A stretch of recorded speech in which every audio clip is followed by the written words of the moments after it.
Dans la nuit du 14 au 15 octobre, à Pont-de-Croix, dans les Bouches-du-Rhône, près d'Arles, les habitants ont vécu une mauvaise surprise.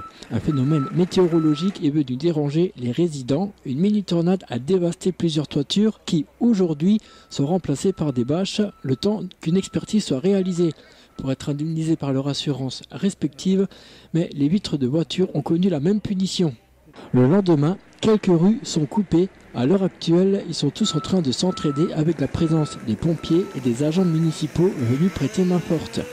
Suite à ce théâtre de désolation, un résident sinistré a accepté de nous expliquer ce qui s'est passé, ce qu'il a vécu cette nuit-là. Bon, on était déjà réveillés parce qu'il y avait quand même, disons, le tonnerre. Hein.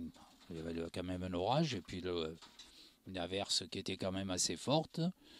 Et puis d'un coup, on a entendu une multitude de bruits, ça a duré même pas une minute. Hein. C'était très rapide, on avait l'impression que tout tombait autour de nous.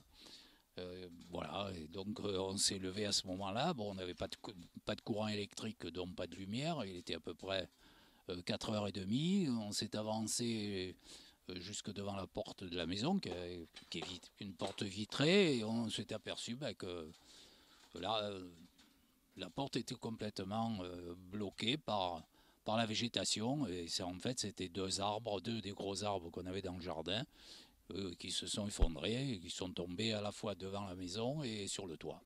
Bien évidemment, on était quand même catastrophé, ça c'est sûr. Sur le moment, on s'est demandé ce qui se passait, d'autant plus que comme il pleuvait, on s'est aperçu rapidement qu'il y avait de l'eau qui tombait dans la cuisine, puisqu'on avait eu une fuite d'eau. Donc on a appelé les pompiers, ils sont venus au bout d'un bon moment, et ma foi, ils nous ont conseillé surtout de ne pas sortir. Donc, parce qu'il y avait quand même, pour notre sécurité, il y avait quand même un danger. Ils ont sorti les voitures qu'on avait sur le côté, et ils nous ont dit de ne pas sortir.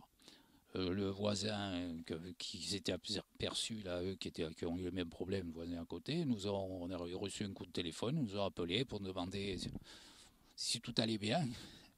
Ma foi, bon, après, on n'était ni blessés, ni sur ce plan-là, donc ça pouvait aller. Donc, dès le matin, on a appelé une entreprise d'élagage pour nous dégager, le toit et pour dégager, disons, l'entrée, puisque pendant plusieurs heures, à part de passer par une échelle et par une fenêtre, on ne pouvait pas sortir, on n'avait pas la possibilité de sortir de la maison. Certaines personnes ont été relogées grâce à de la famille, d'autres ont été grâce à la mairie de la commune. Entre-temps, les sinistrés attendent le passage de l'expert afin d'être indemnisés par leur assurance. L'heure est au nettoyage et au dégagement de la chaussée. On peut remarquer quelques impacts avec les rondins de bois mis sur le bas-côté de la route. On déplore plus de 150 habitations touchées, 5 blessés légers et plus de 70 personnes qui ont dû quitter leur logement. Selon les habitants, tout devrait revenir dans l'ordre, mais pas avant au moins quelques semaines.